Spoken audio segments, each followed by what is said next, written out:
बेरोजगारी, पलायन और शिक्षा के बाद जो तीसरी सबसे बड़ी समस्या दिखी वो है किसानों की समस्या।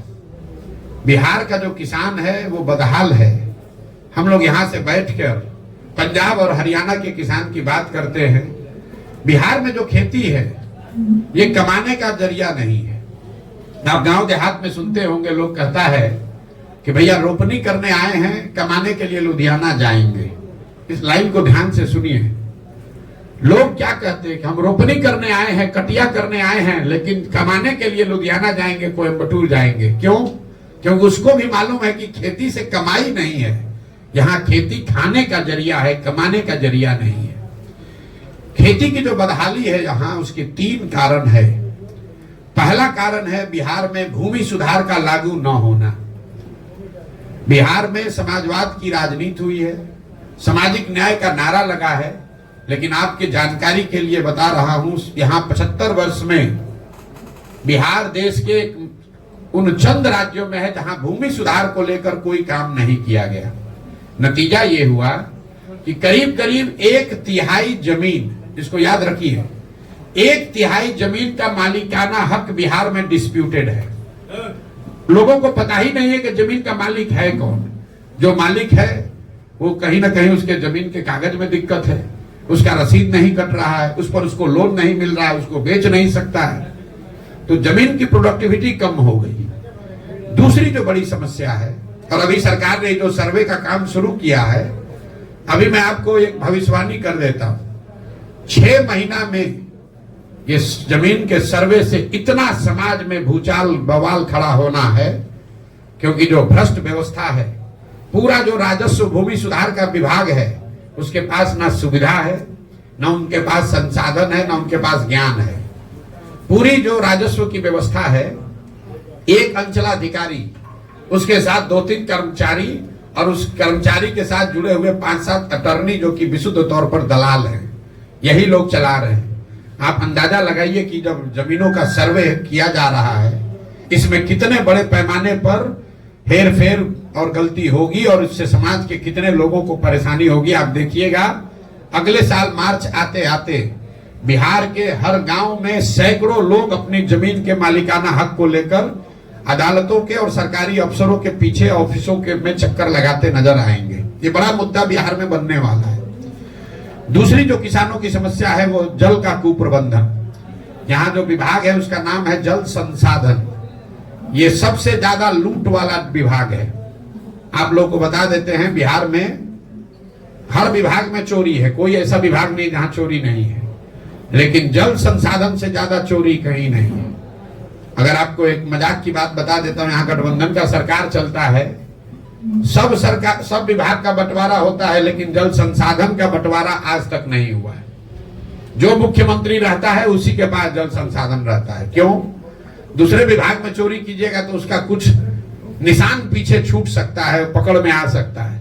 ये ऐसा विभाग है जिसमें खुद ही से आप बाढ़ लाते हैं, खुद ही से पैसा लुटवाते हैं, खुद ही से सूखा की स्थिति पैदा करते हैं, और चोरी करके फिर अगले साल फिर नया कार्यक्रम बनाते हैं। तो बिहार में जो जल संसाधन कुप्रबंधन है, इसका नतीजा ये है कि यहाँ 50% भूमि, इसको आंकड़े को याद रखिए, 50% भूमि बाढ़ से प्रभावित है, लेकिन बाकी का जो 50% है उसमें आधे से ज्यादा भूमि में जल जमाव की बहुत बड़ी समस्या है। ये आपको शायद दक्षिण बिहार में इतना नहीं दिखेगी, लेकिन जैसे ही आप तराई के जिलों से नीचे आएंगे, जो तराई के जिले हैं नेपाल से लगते हुए, वहां पर जल जमाव की समस्या उतनी नहीं है। दोनों चंपारण, सीतामढ़ी, मधुबनी, सुपौल, अररिया में उतना जल जमाव की समस्या नहीं है। लेकिन जब आप गोपालगंज जाएंगे, सिवान जाएंगे, सारण जाएंगे, समस्तीपुर जाएंगे, खगड़िया जाइएगा, बेगूसराय जाइएगा, दरभंगा जाइएगा, यहाँ कोई ऐसा पंचायत नहीं है जहां 2-4-5 हजार एकड़ जमीन जल जमाव से नहीं प्रभावित है। एक बार पानी आ गया, वो पानी निकलता ही नहीं है। और तीसरी जो बड़ी बात है, जो दक्षिण बिहार के लिए भी ज्यादा जरूर समझने वाली बात है, बिहार एकमात्र ऐसा राज्य है जहां पिछले 10 साल में सिंचाई वाली भूमि की मात्रा 11% से कम हो गई। दूसरे राज्यों में सिंचाई की सुविधाओं का विस्तार हुआ। पिछले 10 वर्ष में बिहार में सिंचाई की जो व्यवस्था है वो नहरों के रखरखाव और नलकूप के रखरखाव के अभाव में 11% कम हो गया। आप गांव देहात में चलिएगा तो आप लोगों को दिखता होगा, लोग बताते हैं कि भैया इसोन कैनाल का पानी पहले आता था, अब पानी नहीं पहुंचता है क्योंकि सिल्ट पड़ गया, रखरखाव नहीं हुआ। तो ये आंकड़ा याद रखिए, अगर आज से 10 वर्ष पहले 100 एकड़ जमीन को सिंचाई की सुविधा बिहार में थी तो वो घट के अभी 89 एकड़ ही रह गया है। लेकिन भूमि सुधार और जल कुप्रबंधन के बाद भी जो यहाँ पैदा हो रहा है, किसानों की जो सबसे बड़ी समस्या है कि जो अनाज यहाँ पर किसान पैदा कर रहा है वो उसको उचित दाम नहीं मिल रहा है।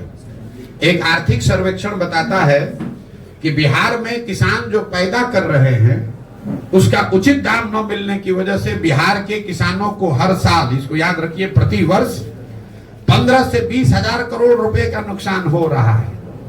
ये पूरा जो शाहबाद का एरिया है, ये धान का कटोरा लोग कहते हैं, यहाँ धान की खेती होती है। मैं आपको चुनौती दे रहा हूं, आप मुझे कोई किसान दिखाइए जिसने 2100 रुपया में, 2200 रुपया में अपना धान पिछले 2 वर्ष में बेचा हो। हर किसान यहाँ 1400, 1500, 1600 में ही अपना धान बेचा है। जो पैक्स की व्यवस्था है यहाँ, उसका आंकड़ा सुन लीजिए।